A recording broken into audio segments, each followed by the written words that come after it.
자, 폭스바겐이 드디어 가솔린 모델들을 출시를 하기 시작을 했습니다. 과연 어떤 모델이 첫 번째 모델이었을지 지금부터 하나씩 살펴볼 수 있도록 하죠.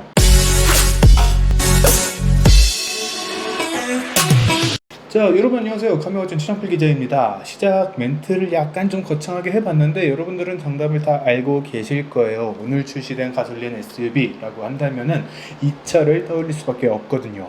오늘의 주인공은 바로 폭스바겐의 티구안 올스페이스 2.0 TSI 가솔린 모델입니다.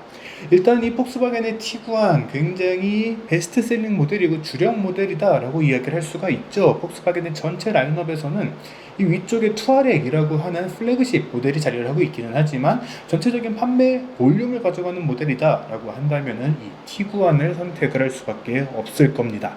그런데 이 티구안 다 좋아요. 기본기도 그렇고 외관 디자인도 굉장히 무던하고 다재다능하게 사용을 할 수가 있는 그런 모델인데 사실 저는 이게 우리나라에서만 조금 더 특화된 그런 트렌드라고 생각을 했거든요. 그런데 전 세계적으로 이런 요구들이 조금 있었나 봐요. 이 티구안에서 조금 더 공간을 확대를 하고 3열까지 자리를 하게 만든 그런 모델들을 출시를 했습니다. 이런 모델이 바로 오늘의 주인공인 티구안 올스페이스 모델이죠. 이 티구안 올스페이스 모델이 우리나라에 공식적으로 출시가 됐습니다. 이 티구안 올스페이스가 최초로 출시가 된 거는 지난 2017년이었어요. 2017년에 글로벌 출시 이후 한 5년 됐죠. 한 5년 동안 150만 대 이상이 판매가 된 베스트셀링 모델이라고 얘기할 수가 있습니다. 5년이니까 한 해에 30만 대씩 판매가 됐다라고 이야기를 할 수가 있는 거죠. 확실히 이 정도로 판매가 돼야지 글로벌 베스트셀링이라고 이야기를 할 수 있지 않을까 싶습니다. 이번에 우리나라에 출시된 모델은 2세대 모델의 올스페이스 버전이에요. 사실 작년에 이 티구안 모델을 가지고 1000km 가까이를 주행을 했었죠. 서울에서부터 해서 파주를 들렀다가 다시 저 끝에 땅끝 해남까지 갔다 오는 그런 코스로 짰다가 끝까지 가지는 못했고 너무 힘들어서 약간 좀 줄여서 다녀오기는 했는데 굉장히 넉넉한 그런 주행거리를 보여주는 그런 모델이었습니다. 이게 디젤이어서라도 있기는 하겠지만 이런 주행이 가능했던 거는 사실 시간으로 따지면은 거의 뭐 한 12시간 내에 1000km 가까이를 주행을 한 그런 셈이었거든요. 이렇게 주행이 가능했던 거는 이 차가 그만큼 편하고 무던하게 사용을 할 수가 있는, 그러면서도 공간의 효율은 또 좋고 운전자에게 피로도를 크게 전달하지 않는 모델이었기 때문에 가능했던 그런 도전이었습니다. 그런데 이런 티구안이 3열까지 갖춰서 더 넉넉한 공간으로 돌아왔다 그러면은 사실 지금 3열까지 있는 조금 만만한 SUV라고 하면은 산타페나 팰리세이드 말고는 답이 없죠. 그런 분들에게 요즘에 또 반도체 이슈도 있잖아요. 굉장히 차가 늦게 나오고 있기 때문에 3열까지 있는 SUV가 필요해. 근데 지금 산타페를 사기에는 너무 옛날 차 같고 팰리세이드를 사자니 출고가 또 너무 오래 걸리고 조금 좀 무던하게 접근할 수 있는 차가 없을까라고 생각을 하셨던 분들에게는 이 차만큼 매력적인 차가 없을 것이다 라고 생각이 됩니다. 일단 2세대 티구안을 기반으로 하고 있기 때문에 외관에서의 차이는 거의 찾아볼 수가 없어요. 조금 더 길어지고 조금 더 높아졌다 정도의 차이라고 이야기를 하면 될까요? 일단 기본적으로 외관에서의 차이점은 크지가 않은데 티구안 올스페이스가 되면서 조금 추가된 것이 하나가 있습니다. 그릴 쪽에 이렇게 코스염처럼 LED 라이트가 더 추가가 됐어요. 사실 이 셀토스가 떠오를 수밖에 없지 않을까라는 생각이 들기는 합니다. 물론 이렇게 그릴 쪽으로 LED 바가 쭉 나오는 이런 디자인들이 어떤 모델이 가장 먼저 했기 때문에 그 이후에 나온 모델들, 최근에 나온 차들은 다 이 모델을 따라했다라고 이야기를 할 수는 없습니다. LED 바가 가운데로 쭉 이렇게 뻗어나오게 되는 그런 디자인 같은 경우에는 컨셉카라든가 이런 데서 굉장히 많이 사용해 왔던 그런 요소이기 때문이죠. 다만 이게 최근에 출시된 차다라는 것을 확실하게 알 수 있는 그런 포인트 중에 하나가 기존의 2세대 티구안과는 다르게 LED 라이트가 그릴 한가운데를 쭉 가로지르고 있다라는 포인트입니다. 물론 뒤쪽으로 가게 되면은 이 왼쪽, 이 운전석 쪽이죠. 운전석 쪽 뒤쪽에 올스페이스라고 하는 레터링이 붙여 있고 또 팬더 쪽에도 올스페이스라고 하는 게 가니쉬 쪽에 부착이 되어 있기는 하지만 크게 티가 나지는 않는 그런 크기예요. 굉장히 작은 사이즈로 들어가 있기 때문에 조금 티가 안 날 수 있는데 다른 건 몰라도 요 그릴 쪽으로 쭉 뻗어나와 있는 요 LED 라이트만큼은 가장 최근에 출시된 티구안 올스페이스가 저거구나 라고 생각을 하게 만들 수 있는 그런 요소라는 거죠. 사실 이렇게 3열까지 확장을 하는 그런 모델들 같은 경우에는 어쩔 수 없는 마이너스적인 요소들이 있습니다. 뭐냐면은 3열에도 넉넉한 공간을 만들어주기 위해서 차가 더 길어질 수밖에 없고, 그러다 보니까 무게도 더 나가게 되면서 공기저항적인 측면에서 불리할 수밖에 없다라는 거죠. 물론 자동차 제조사에서는 여러 가지 노력들을 많이 해서 그런 것들을 최소화하기 위한 그런 개발 과정을 거치기는 하지만, 아무리 거친다라고 하더라도 태생적인 한계는 어쩔 수가 없습니다. 그런 것들을 조금 줄여나가기 위한 그런 요소 중에 하나가 차의 높이를 낮춘다거나 하는 것들인데, 이 티구안 올스페이스는 전세대 올스페이스 대비 3cm가 더 낮아졌고요. 뒷좌석의 공간을 조금이라도 더 넓히기 위해서 전체 길이는 1.5cm가 더 길어졌습니다. 티가 안 날 수도 있는데 라고 생각을 하시겠지만, 이런 것들이 쌓이다 보면 은근히 큰 차이로 돌아오게 되거든요.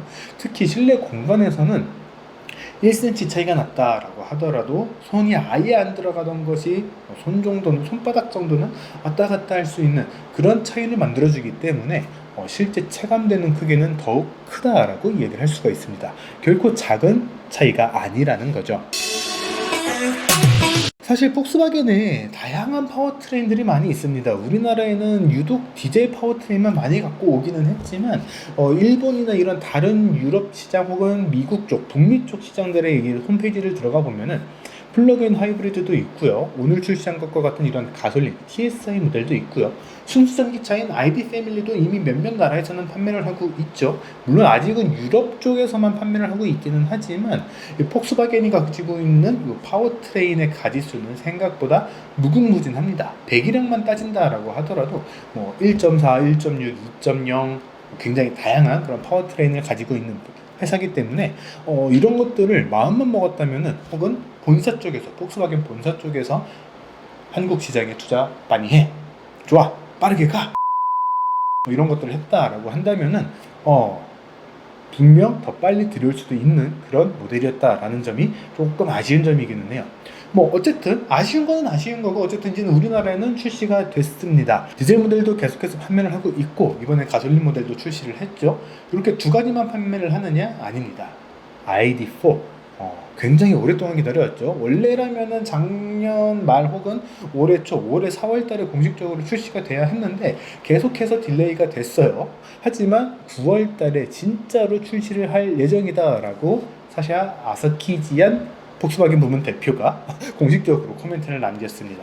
그러니까 폭스바겐에서는 우리나라에서 디젤, 가솔린, 전기차 세 가지 파워트레인을 모두 골고루 판매를 하는 그런 회사로 탈바꿈을 하겠다라는 것들을 밝힌 것이죠. 디젤 모델을 포기를 하지 않는다라는 것에 대해서 약간 아쉬움이 있을 수도 있는데, 사실 디젤 파워트레인에 대한 효율성은 아직까지는 무시를 할 수가 없습니다. 최근에 이 연료비, 기름값이 굉장히 올라가면서 또 이슈가 되기도 했었는데, 그럼에도 불구하고 디젤 모델을 한번 가득 주유를 하게 되면은 보통 한 800에서 1000km 정도는 쉽게 주행할 수가 있기 때문에 연비 효율, 연료 효율만큼은 상당히 높은 그런 파워트레인이라고 이야기를 할 수가 있습니다. 물론 배출가스하고 배기가스 이런 것들에 대한 조치를 취해야 되기는 하겠지만, 이 사태를 만든 장본인인 폭스바겐이죠. 이 폭스바겐에서는 그렇기 때문에 인증 절차를 더 까다롭게 가져갔고, 그 결과 이 인증 과정들을 모두 충족을 시킬 수 있는 그런 디젤 모델들을 국내에 판매를 하고 있습니다. 그러니까 약간 괘씸하게 느껴질 수는 있겠지만, 괘씸하기는 해요.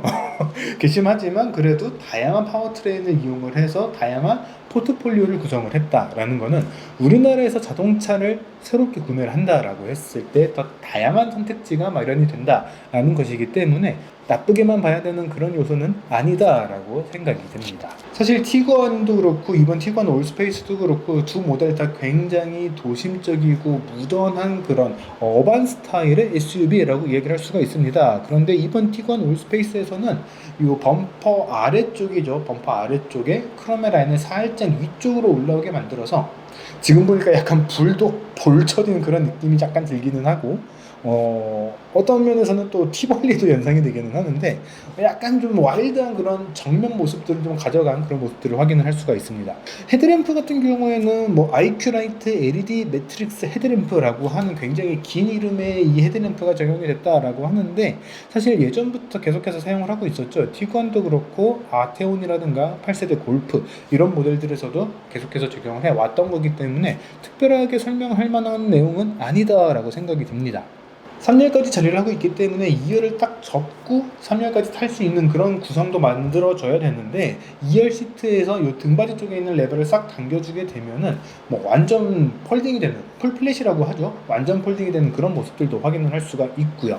또 슬라이딩과 등받이 각도 조절, 리클레이닝까지 가능하기 때문에 3열까지도 탑승을 하는데 크게 무리는 없었습니다. 다만 이런 SUV들이 대체로 그런데 3열이 자리를 하고 있다라고는 하지만 정말 어쩔 수 없는 경우에 사람이 타야지 조금 탈만하지 좀 장거리를 가야 된다라고 한다면은 요거는 분명 굉장히 불편한 공간이 될 거예요. 이 티건 올스페이스도 마찬가지입니다.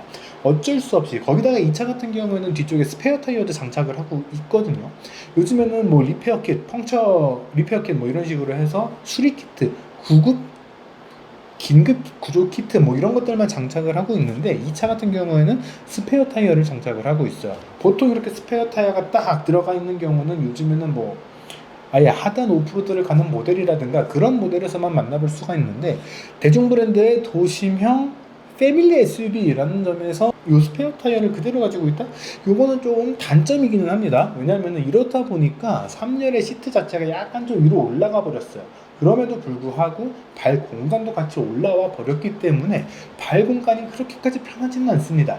약간 좀 이렇게 막 쭈그리고 앉아 있어야 되는 약간 피치 이모티콘이 떠오르는 그런 좀 자세로 3열에 타게 되는 그런 구성이다라고 이야기를 할 수가 있는 거죠. 그렇기 때문에 2열에 타는 사람하고 약간의 공간의 양보가 좀 필요한데 2열 탑승자가 생각 없이 그냥 뒤로 빵 밀어버린다 하면은 무릎이 작살이 나는 약간 그런 구조가 되어 있습니다. 이거는 티구안 올스페이스뿐만이 아니라 요 정도 사이즈, 요 정도 차급의 3열까지 있는 SUV에서는 다 마찬가지거든요. 이런 점들은 티구안 올스페이스도 피할 수 없었다라는 겁니다. 그래도 뭐 앞뒤 슬라이드도 되고 등받이 각도 조절도 되기 때문에 모든 좌석에 굉장히 큰 사람이 타는 게 아니다라고 한다면은 어느 정도는 좀 양보를 해줄 수 있지 않을까 싶어요. 이 티건 올스페이스가 7인승이라는 것에 굉장히 강조를 하고 있는데 사실 6인승이라고 봐야 됩니다. 2열의 가운데 자리는 이 3열을 쓰고 안 쓰고를 떠나서 사람이 앉기가 힘들어요. 가운데가 쭉 올라와 있거든요. 아직 우리나라에 출시를 안 한 것 뿐이기는 한데 이 티구안도 4모션 사륜구동이 적용된 모델이 있죠. 그 모델과 부품을 좀 일원화해서 사용을 하기 위한 부품의 가지수를 줄여서 뭐 탄소 배출도 줄이고 부품 생산에 들어가는 비용도 좀 줄이고 이런 목적으로 한 가지 부품만 쓰고 있는 건데 그러다 보니까 가운데가 쑥 올라와 있어서 가운데 타는 사람들은 3열보다도 더 다리를 높이 올려야 되거나 아니면은 쩍벌을 하고 앉거나 해야 되는 그런 상황들이 좀 있습니다. 그러다 보니까 2열에 3명이 다 앉게 된다라고 한다면은 좌우에 있는 사람들도 굉장히 불편할 것이고요. 이 2열의 가운데 앉는 사람이 그나마 조금 편하게 앉는다고 이렇게 좌석을 조절을 하면은 3열 탑승객은 정말 피곤해지는 그런 이 시트 구성이 되어 있기 때문에 사실상 6인승 모델이라고 보는 것이 맞을 것 같습니다.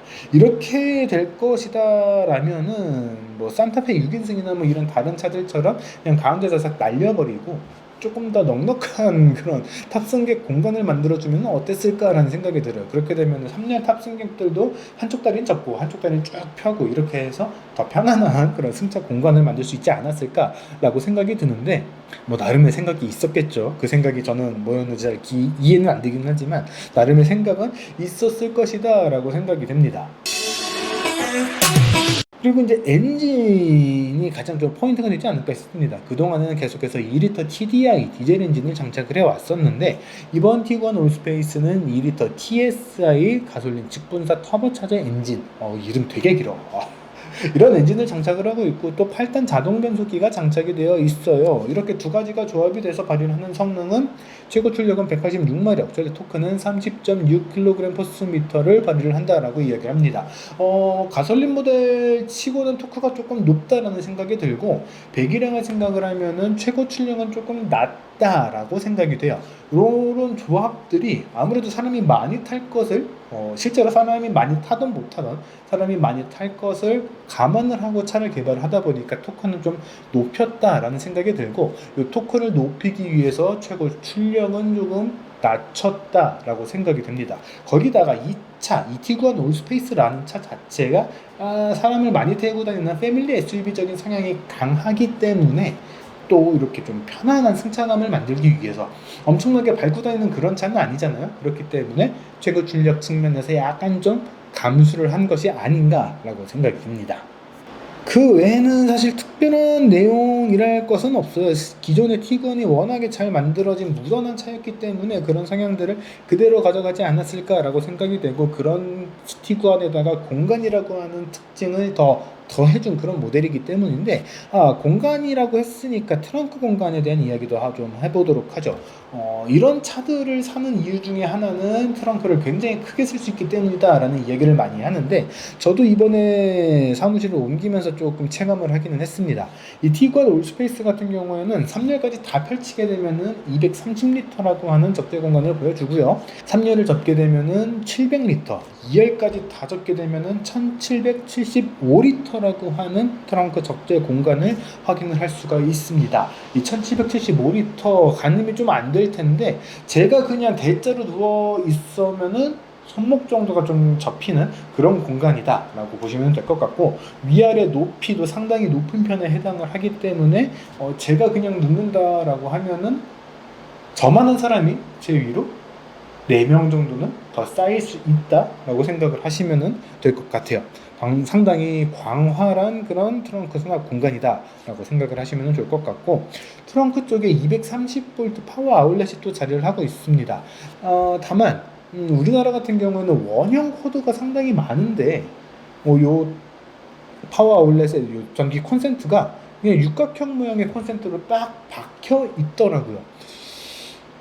똑같이 220V를 사용을 하면서도 요게 들어가지가 않아서 다른 거를 써야 되는 그런 상황이 좀 올 수도 있겠다라고 생각이 되는데, 이게 도움이 될지 오히려 독이 될지 약간 좀 가늠이 안 되기는 하네요. 앞좌석 통풍 시트 등 쾌적한 드라이빙을 위한 국내 고객 선호 편의 사양 탑재라고 되어 있는데, 사실 수입차에서는 이렇게 이 통풍 시트가 들어가 있는 게 기본으로 장착이 되어 있는 게 좀 적었죠. 요즘에는 그래도 요즘에는 좀 많이 들어가고 있기 때문에 이게 굳이 좀 특징이라고 이야기를 해도 될까라는 생각이 들 정도기는 한데, 이렇게 좀 장착이 되어 있다라고 하고요. 그 다음에 트렁크 이지 오픈 앤 클로즈, 발동작 이렇게 킥하게 되면은 트렁크가 자동으로 열리게 되고 또 닫히게 되는 그런 기능이죠. 그런 것들이 들어갔다라고 하고요. 360도로 차 주변을 보여주는 에어리어 뷰라든가 파노라마 선루프, 헤드업 디스플레이까지 적용이 되어 있습니다. 사실 완전히 새로운 차라기보다는 3열이 더 추가가 된 그런 차기 때문에 직접 봐도 내가 그냥 기다리던 공간 넓은 차가 나왔어 정도 이상의 느낌을 받기는 좀 쉽지는 않을 것 같다라고 생각이 듭니다. 기존의 티구안이 가지고 있었던 굉장히 보편적이면서도 부담없이 즐길 수 있는 그런 패밀리 SUV의 그런 특징들을 갖추고 있는 모델이다 라고 생각을 하시면 좋을 것 같아요. 국내 판매 가격이 5,100만 원으로 많이 안내가 되고 있는데, 정확한 가격은 5,098만 6천 원입니다. 요즘에 폭스바겐이 계속 이렇게 막 1,000원 단위 가격 책정을 많이 하고 있는데, 이거 되게 볼 때마다 약간 좀 단위를 맞춰주고 싶은 그런 욕구가 드는 그런 금액들이거든요. 5,098만 6천 원 개소세 인하로 3.5%를 적용한 가격입니다. 물론 이제 프로모션이나 폭스바겐 파이낸셜 이런 것들을 이용을 하면은 5,020만 7,500원이라는 가격에 구매가 가능하다라고 이야기를 합니다. 어떻게 프로모션을 적용을 해도 이렇게 단위가 깨끗하지 않게 떨어지는 금액을 책정을 했는지는 모르겠지만 편하게 5,100만 원이라고 이야기를 하는 거죠. 5,100만 원으로 구매를 할 수가 있는 이런 3열까지 있는 SUV, 거기다가 수입차, 아마 유일하지 않을까라고 생각이 돼요. 국산차까지 따지게 된다면은 산타페나 소렌토나 팰리세이드까지 고려를 할 수 있겠지만, 이렇게 이야기를 하니까 갑자기 메리트가 확 떨어지네. 폭스바겐이라고 하는 브랜드가 주는 이 검증된 3열까지 있는 티구안의 파생형 모델을 원하신다라고 한다면은 이 티구안은 상당히 매력적인 차 아닐까라고 생각이 됩니다. 아, 갑자기 또 차 바꾼다라는 생각을 하니까 또 침수 피해 보신 분들이 좀 많으실 것 같은데, 이 차, 가족 차가 침수가 되신 피해자분들은 이 차를 좀 같이 고려를 해보시면은 좋지 않을까 싶어요. 요즘에 워낙 차가 안 나오고 있다 보니까 이렇게 막 출시된 차들을 보시게 되면은 좀 빠르게 커버를 할 수가 있거든요. 일단은 침수가 안 당하는 게 가장 좋았겠지만, 이미 벌어진 상황, 좀 빠르게 피해 회복을 한다라고 한다면은 이런 차들도 같이 고려를 해보시면은 좋을 것 같습니다. 사전 계약이 1,500대가 됐다라고 합니다. 요즘에 폭스바겐이 굉장히 많은 대수를 갖고 오는 게 아니라 적은 대수 들여서 빡 팔고 단종 뭐 이런 식으로 당분간 출고 계획, 입항 계획이 없으니까 빨리 사세요를 좀 시전을 하고 있는데 이런 것들을 감안을 해서 좀 빠르게 알아보시면 좋을 것 같습니다. 자, 이번 영상은 여기까지고요. 제가 최근에 언더케이지 영상을 좀 많이 봤더니 자꾸 언더케이지 스타일로 가는 것 같아요. 다음부터는 다시 좀 정제된 스타일의 영상으로 돌아올 수 있도록 하겠습니다. 저희 다음 영상은 지프의 컴패스고요. 저희는 이 영상으로 돌아올 수 있도록 하겠습니다. 지금까지 카메거진 최정필 기자였고요. 저희는 다음에 뵙겠습니다.